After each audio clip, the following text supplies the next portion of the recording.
सेओल की सुबह कभी अचानक नहीं होती, वो धीरे धीरे खुलती है। जैसे कि आंखें पूरी तरह खुलने से पहले आधी देर तक सिर्फ रोशनी को महसूस करता है। और हैनुअल नेशनल यूनिवर्सिटी का कैंपस भी ऐसा ही था। कंक्रीट की सीढ़ियों पर रात की नमी अभी तक चिपकी होती थी, हवा हल्की ठंडी होती थी और लोग अभी आधे जागे हुए से चल रहे होते थे। लेकिन एक जगह थी जो रोज बिल्कुल टाइम पर जिंदा हो जाती थी, बिल्कुल एक ही वजह से। और वहां खड़ा होता था एक लड़का, जीसू। वो कोई हीरो टाइप लड़का नहीं था, ना उसकी एंट्री ड्रामेटिक थी, ना उसकी पर्सनैलिटी में कोई ऐसी बात थी जो लोगों को अट्रैक्ट करे।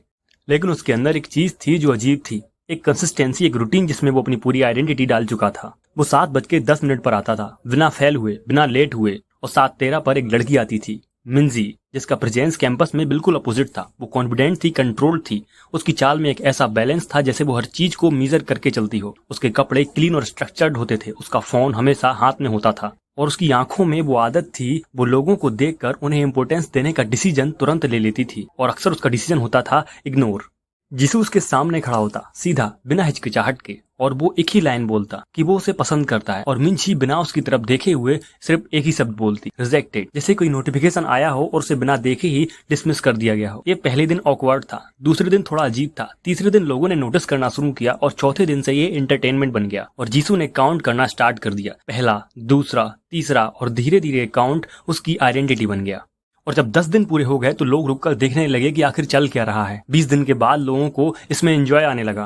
वो रुक कर इंतजार करने लगे कि शायद अगले दिन अब क्या होने वाला है। इस चीज को एक गेम की तरह देखने लगे, जैसे कोई लाइव शो चल रहा हो जिसमें एक ही कैरेक्टर बार बार फेल हो रहा हो। मिंजी ने पहले इग्नोर किया, फिर ऑब्जर्व किया और फिर अब उसमें इंटरेस्ट लेने लगी, लेकिन ये एक नेगेटिव तरह से था। उसने उसका यूज करना शुरू कर दिया था। वो उससे अपने सारे काम करवाती थी, कभी असाइनमेंट लिखवाना, कभी बैग उठवाना, कभी सीट रिजर्व करवाना। और फिर ये सब इतना नेचुरली होने लगा कि जीसू को ये सब रूटीन लगने लगा। और ये रूटीन धीरे धीरे उसकी हैबिट बन गया और ये हैबिट उसकी आइडेंटिटी बन गया। जीसू की इन सब आदतों को देखकर लोगों ने उसे नाम देना शुरू कर दिया। किसी ने उसे सिम्प बोला, किसी ने उसे बैकग्राउंड कैरेक्टर और किसी ने तो उसे डॉग भी बोल दिया। एक दिन जब कैफेटेरिया में उससे ट्रे गिर जाती है तो मिंजी उसकी तरफ देखती भी नहीं है, जबकि वो वहीं थी। जीसू उसे अपने आप साफ करता है और वहां से चला जाता है। देखने को तो ये बहुत ही डिसअपॉइंटिंग था, पर जीसू की इस बात का एहसास ही नहीं हो रहा था। उसे लग रहा था जैसे उसके लिए नॉर्मल काम हो, वह बस अपनी ड्यूटी पूरी कर रहा हो। इस बीच एक और चीज चल रही थी जो हमारे एमसी जीसू को पता नहीं थी। मिंजी का दूसरा वर्ड, जहां वो ली हिन हुन हो, अरे यार कैसा नाम है इस बंदे का, जहां वो भाई इसको समझ लेना, मैं ली बोलूंगा सिर्फ, है ना, ली हुन, ठीक है। जहां वो इस बंदे ली हुन के साथ रहती थी, जहां वो हंस रही होती थी, जहां उसकी बॉडी लैंग्वेज रिलैक्स्ड थी, जहां उसके एक्सप्रेशन सॉफ्ट। देखना भाई, मैं कभी कभी ना वर्ड्स को थोड़ा अलग तरीके से प्रोनाउंस कर देता हूँ ना, तो ऑफेंड मत होना ना, एआई वॉइस नहीं है ये, हर चीज परफेक्ट हो, है ना, रियल ह्यूमन हूँ। हाँ यूट्यूब भाई आप भी प्रमोट करो मेरी वीडियो का, है ना। आगे बढ़ते हैं, पहले स्टोरी कंप्लीट करते हैं ना आज की। हाँ, तो जो हमारा ली हुन हुन के साथ रहती थी, जहाँ वो हंस रही होती थी, जहाँ उसकी बॉडी लैंग्वेज रिलैक्स थी, जहाँ उसके एक्सप्रेशंस सॉफ्ट थे, जहाँ वो किसी को इम्प्रेस नहीं कर रही थी बल्कि इंजॉय कर रही थी। और ये कॉन्ट्रैक्ट इतना शार्प था कि अगर जीसू ने एक बार भी वो सीन देख लिया होता तो शायद सब जल्दी खत्म हो जाता। हमारे जीसू के पास एक दिन क्या होता है कि कॉलेज में एक नई लड़की आती है और हमारे जीसू के पास आकर उससे डायरेक्शन पूछती है, प्रिंसिपल रूम का। हमारा जीसू उसको गाइड कर देता है, पर ये सब मिंजी देख लेती है। मिंजी उसके पास आती है और उससे पूछती है कि तुम तो प्यार मुझसे करते हो, फिर लड़की से तुमने बात क्यों की।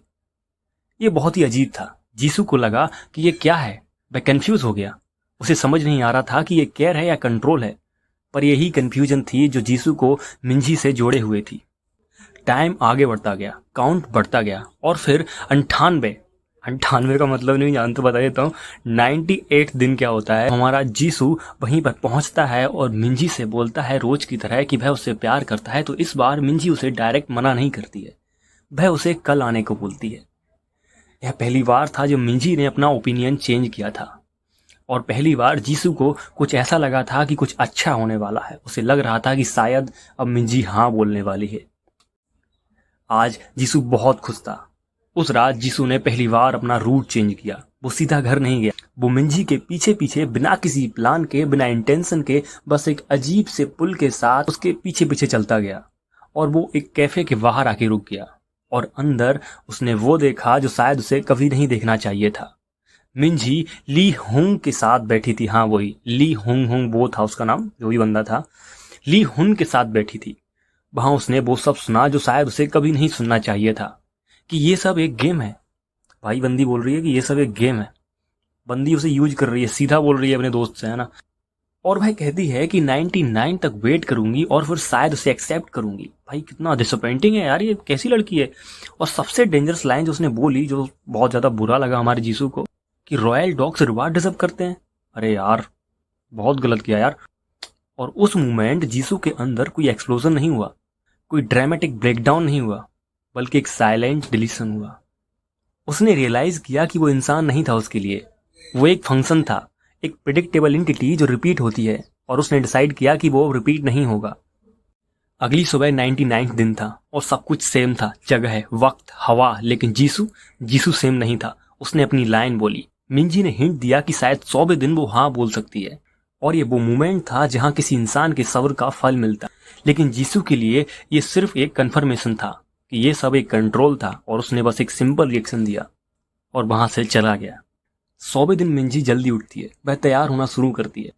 वह ड्रेस्ड अप ऐसे हो रही थी जैसे वह खुद भी बहुत एक्साइटेड हो, जैसे कोई बहुत ही इंपॉर्टेंट काम हो जो आज उसे करना है, लेकिन शायद उसे पता नहीं था कि आज कुछ बहुत ही अलग होने वाला है। मिंजी जल्दी से तैयार होकर बिना लेट हुए अपने रास्ते की ओर निकलती है। वह उसी जगह पहुंचती है जहां जीसू हर रोज उसे मिलता था और हमेशा कहता था कि वो उसे पसंद करता है। लेकिन इस बार माहौल अलग था। जब वह वहां पहुंची तो वहां जीसू नहीं था। उसने एक्सेप्ट किया था कि आज सब चेंज होगा, लेकिन जब वह वहां पहुंची तो वहां जीसू नहीं था।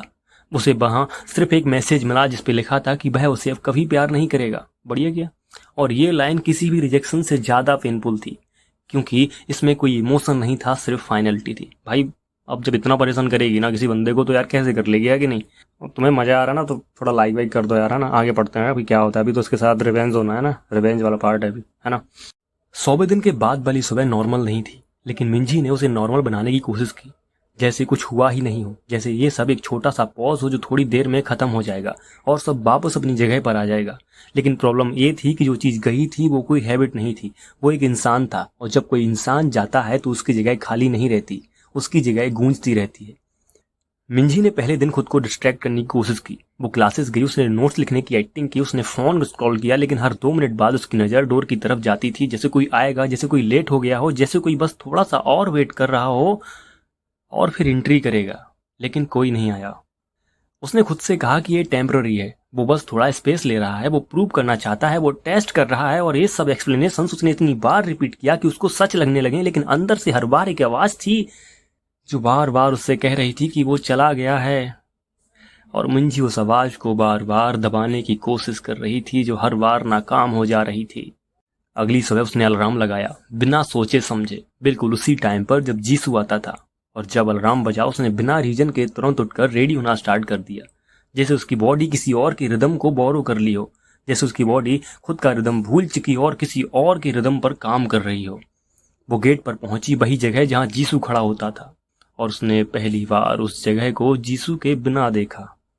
और ये डिफरेंस छोटा नहीं था, ये लाउड था, ये इतना नोटिसेबल था कि उसने अपनी पोजीशन थोड़ी एडजस्ट की, जैसे वो किसी की जगह को फिल करने की कोशिश कर रही हो। वो खड़ी रही, पहले कैजुअली, फिर इंटेंशनली, फिर स्टोनली, और वक्त धीरे धीरे आगे बढ़ता गया। 7:13, 7:15, 7:20, और हर मिनट उसे थोड़ा सा हैवी लगने लगा, जैसे टाइम वेट ले रहा हो, जैसे वक्त एक फिजिकल चीज हो जो उसके कंधों पर रख दी गई हो। उसने फोन निकाला, मैसेज खोला, वो लास्ट लाइन देखी जो जीसू ने उसे भेजी थी, कि वो अब कभी उससे प्यार नहीं करेगा। और इस लाइन में कोई ड्रामा नहीं था, कोई ब्लेम नहीं था, कोई एक्सप्लेनेशन नहीं था, और शायद इसीलिए वो इतनी हैवी थी, क्योंकि उसमें कोई डोर नहीं था जहां से वो वापस आ सके। तीसरे दिन तक मिंजी ने एक्सेप्ट नहीं किया कि वो गया है, लेकिन उसने फील करना शुरू कर दिया कि कुछ तो मिसिंग है। जैसे एक बैकग्राउंड साउंड जो हमेशा होता था अब बंद हो गया है, और जब बैकग्राउंड साउंड बंद हो जाता है तभी पता चलता है कि वो कितना लाउड था। क्लासरूम में उसकी नज़र ऑटोमेटिकली उस सीट पर जाती थी जहां जीसू बैठता था, और वो सीट खाली थी। लेकिन खाली होने का मतलब सिर्फ एब्सेंस नहीं होता, खाली होने का मतलब होता है मेमोरी का विजिबल होना। और मिंजी उस सीट को देखकर डिस्टर्ब होने लगी। एक दिन मिंजी की दोस्त सोरा ने जब मजाक बनाया और उसे याद दिलाया कि उसका पेट अब गायब हो गया है, तो मिंजी ने पहली बार रिएक्ट किया। उसने उससे चुप करने को बोला, और उस मोमेंट में सब शॉक हो गए। लेकिन सबसे ज्यादा शॉक मिंजी खुद थी, क्योंकि उसने पहली बार उसके लिए स्टैंड लिया था जब वो वहां नहीं था। उस रात मिंजी ने अपना फोन खोला और पुरानी चैट्स स्क्रॉल की, और हर लाइन एक पैटर्न थी, रिजेक्टेड, रिजेक्टेड, रिजेक्टेड। और ये रिपीटिशन अब फनी नहीं लग रहा था, ये ब्रूटल लग रहा था क्योंकि अब हर रिजेक्टेड एक मिरर बन गया था जो उसे उसके बिहेवियर को दिखा रहा था।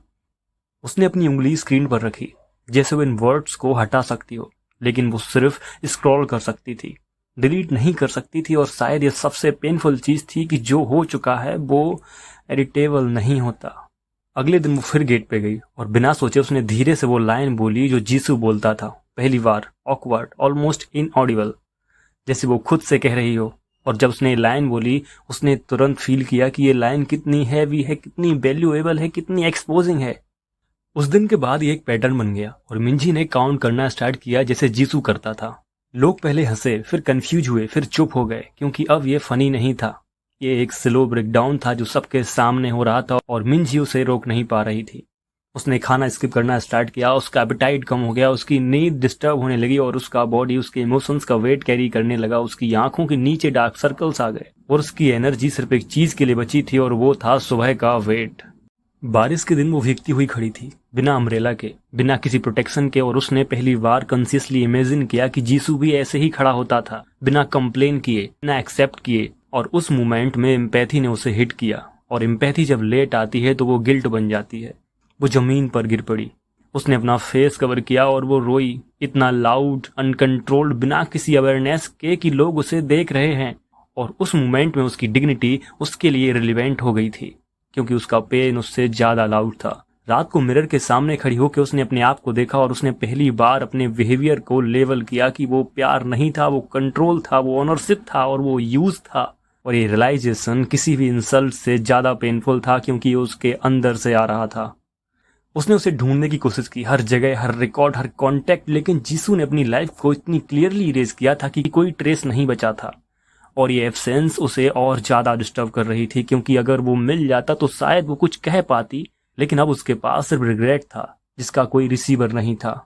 डेज काउंट बढ़ता गया और मिंजी का वर्ल्ड श्रिंक होता गया। उसने अपने दोस्त को ही ब्लॉक कर दिया, अपने फ्रेंड्स को इग्नोर कर दिया, क्लासेस छोड़ दी और उसका पूरा एग्जिस्टेंस एक जगह और एक लाइन तक सीमित रह गया, जैसे उसने अपनी आइडेंटिटी को कंप्रेस करके एक रिचुअल बना दिया हो।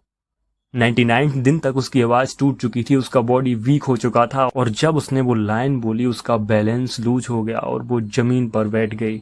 और उस मोमेंट में सब लोग समझ गए कि ये कोई एक्ट नहीं है, ये कोई ड्रामा नहीं है, एक इंसान का कोलैप्स है। 100वें दिन वो फिर आई, लेकिन इस बार उसके अंदर कुछ अलग था, न डेस्परेशन न होप, बस एक खालीपन। और उसने वो लाइन बोली जो शायद सबसे लेट थी, और उसने वेट नहीं किया, वो मुड़ गई धीरे से, जैसे जीसू मुड़ गया था। और उस मोमेंट में उसने फाइनली समझा कि वो सिर्फ गया नहीं है, वो उसे उसकी ही जगह पर छोड़ गया है जहां वो उसे रखती थी। और उस दिन के बाद मिंजी ने वेट करना बंद नहीं किया, उसने बस एक्सपेक्ट करना बंद कर दिया। और ये डिफरेंस सबटल था, लेकिन ये उसकी पूरी आइडेंटिटी को चेंज कर रहा था क्योंकि अब वो किसी के लिए नहीं, अपने गिल्ट के साथ जी रही थी। हाँ तो दोस्तों, स्टोरी खत्म हो चुकी है। पता नहीं जीसू के साथ क्या हुआ। इसलिए कहते हैं ना, इंसान को थोड़ी कीमत करनी चाहिए यार। अगर आपके पास कोई अच्छा प्यार व्यार करने वाला है ना, तो यार थोड़ा समझो, ऐसा ईगो के चक्कर में ऐसा नहीं करना चाहिए जैसा इस मिंजी ने किया। अभी भाई जीसू का तो पता नहीं कहाँ गया बगाया। अगर स्टोरी अच्छी लगी है ना तो प्लीज़ सब्सक्राइब कर दो। वहाँ AI वॉइस नहीं है भाई, मैं रियल ह्यूमन हूँ। सो प्लीज़ थोड़ा सपोर्ट करो, सब्सक्राइब कर दो चैनल, सब्सक्राइब करो चैनल को अगर अच्छा लगा है वीडियो, है ना। और कमेंट करके जरूर बताना आपको कैसा स्टोरी लगा, है ना।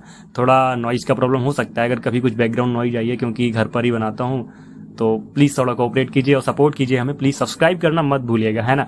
नेक्स्ट स्टोरी जल्दी ही लाएंगे, इस बार थोड़ा स्टोरी लेट हो गई दूसरा लाने में, बट प्लीज़ थोड़ा सपोर्ट कीजिए। Thank you.